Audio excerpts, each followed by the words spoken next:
Plaintiff, Kimberly Pulvermacher, says after she and the defendant got engaged and moved in together, they both became hooked on oxycontin. Kimberly's suing her ex-fiancé for breach of contract.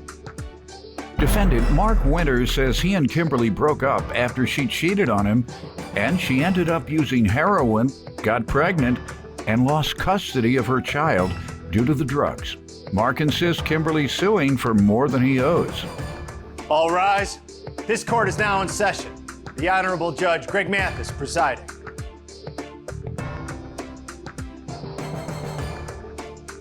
You may now be seated.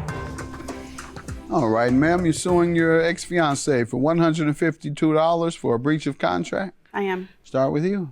I met the defendant in 2002. We eventually got engaged and we had a house together. So I was not a saint prior to meeting Mark, but the fact that his best friend was a drug dealer did not help our relationship. You were getting high on his supply? We were dabbling in drugs, particularly oxycontins. You can dabble in that, huh? Not get hooked? It was bad. Y'all the first. Oh, I was man. hooked, yes. Oh, well, it wasn't dabbling. You were a dope fiend. Yes. I was hooked on oxycontins. Okay, there for you 2 go. years. Are you in recovery? I'm clean, yes. Well, then you know how to answer these questions. Since You're supposed to say, yes, I was addicted, Yes, or I was an I addict. am an addict, and I'm in recovery. You over there hemming and hawing, talking about you dabble. Who you think you're talking to? You can't dabble in oxycontin, heroin, crack, meth, no dabble. That's dope fiend. Go ahead. in 2004 is when I decided to get clean. Good. Mark and I had broken up at that point, and I was entered into a drug rehab facility. Good. And as of January of 2005, I've been clean from Excellent. oxycontin. Good. That's clean. How did you maintain your sobriety? Going to NA? Did you go to NA, or you were? I had been.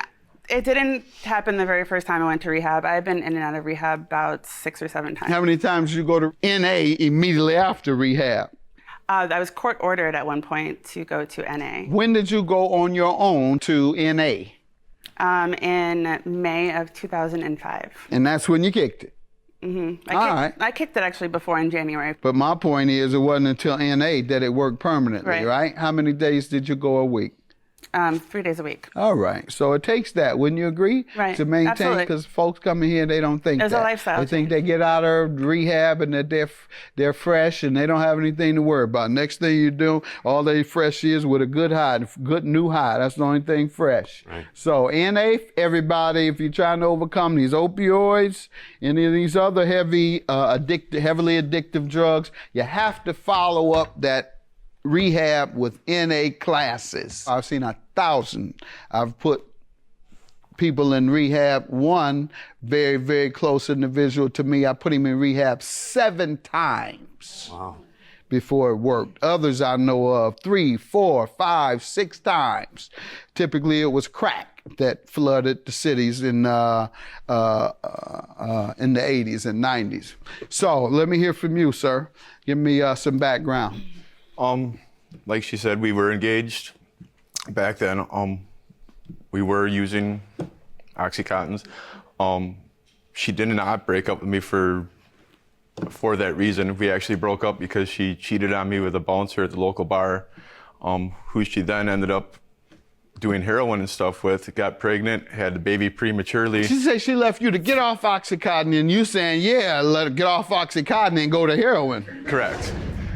She ended up losing the baby. Can I ask? Let him finish first. Go ahead. She lost the baby to the state because she was on heroin when she was pregnant. What year? I think that was 2004. Okay, we know she was in her addiction then. All of these, the gist of it is correct, but like the heroin and the state, that's not. You didn't go to heroin? No, I did not. I Okay. don't know where he's getting this from. All right, go ahead. So you say she lost the child, 04. Yeah, so that's why we broke up. Years went by, we didn't have any contact with each other. Last year, I contacted her through a friend, and we started dating again. What happened there? We weren't seeing each other very often. What did you all break up for? Why did you break up? Over $150 some, basically. Okay, let me hear from you, ma'am, on So- the actual debt. I was super excited to see him again after so long. It was a total of 13 years at that point, and we hadn't seen each other at all. So I was super excited, and I thought that he would have progressed as a human being, but he actually, he regressed horribly. In what way? He has zero money to his name. He has 3 DUIs with no driver's license and lives with his mom. And his mom hates me so bad that when I go pick him up, I have to park at the corner, and he has to like scurry out. Why does she dislike you that much? She can't know that he's with me Why? because he's apparently 16 years old again. I don't know. It's all right. How did he come to owe you $152? The whole entire. You were super excited again today to come see him. I was Because not. $152. I was not excited to be here. Flying across the country. She wanted to see you, Doc. Go ahead. How does he owe you? He wanted to come here. Yeah. Go All ahead. right. In the 10 months, I paid for everything: hotel, money, food, gasoline, everything. This most recent time frame. This recent time, since July of 2017, I never asked him or wanted the money back for anything. I loved this man at one point. So what happened then? You want it today? I lost my job April 16th of this year. So I knew that I had money budgeted until unemployment kicked in. We hung out May 19th. I said, okay, if we're gonna go up to Fremont where his house is and then go out drinking at the bar, you have to pay me back. Whether we both spent the money or not, you had to pay me back because I don't have enough money. Okay, I'll pay you back. That's what we agreed to, $84. So he is supposed to pay me back May 25th. May 21st, he calls me, I'm stuck on the side of the road. He's a mechanic, and he's always stuck on the side of the road. He's always on the road. Can you wire me money? Okay. Mechanic. My daughter's in her pajamas. It's a school night. Okay, let's go. I'll wire you $60 plus an $8 fee. That brings it to $152. Sir, what do you say to this? Well, like she said, I stay at my mom's a lot. It's closer to where I work. The weekend that this $80 occurred, we were at my house, which is in Fremont, so it's not like I'm a bum staying with my parents.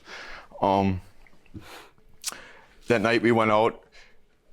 I wanted to stay at home because I'm only there on the weekends. She's like, I want to go to the bar. I'm like, I have no money on me. We can just stay here. I got wine, whatever. We can just sit and hang out here. We go to the bar. We order drink for drink, split a pizza, play darts together. After that, my car did break down. She wired me money. Also during that time, I did an oil change on her car, which was like $85 oil change. Which he stole from his employer. I did not. I have receipts He stole, here. Go he ahead, stole the sir. parts. So I feel that I owe her $25 due to that. The other money was what? Well, I mean, once you deduct the oil change from, I figure she Was should that be. part of the agreement? There It was not. You have to go by an agreement. You can't offset debts based on your own sense of justice or sense of fairness. You have to go with an agreement. If there was no agreement to deduct that, then it's not to be deducted. In that case, I could deduct all my kindness for the past 10 months and you'd still be in debt. Sir, is that true? I told her the She's day. been taking care of you for 9 months. All this old stuttering. As she or not. You over here talking so big, my house, my home. She says you stay with your mother because you're broke. And she says now you owe her $152. And you say you only owe her $25 because of some agreement to deduct an oil change that you did one of the times you weren't on the side of the road yourself, mechanic, as a mechanic. How do you end up on the side of the road as a mechanic all the time, not just once? I had a flat tire. How about the next time? There's never buy a mechanic's car. All right. I'm going to grant $152. You don't have a legal defense. You want to offset the debt based on what you believe she has spent. You had some evidence as well. Maybe I that'll did. help buttress this judgment. This is just the text messages, him saying that he agreed to the dollar amount. Between both totals, I wouldn't be sticky about it, but I have to be right now. It's $152. I'm sorry. Your response was really only $25 because why did you hand me this? You were winning. Oh no, You said you only I'm have to good. pay me 25. Just kidding. Have a good day.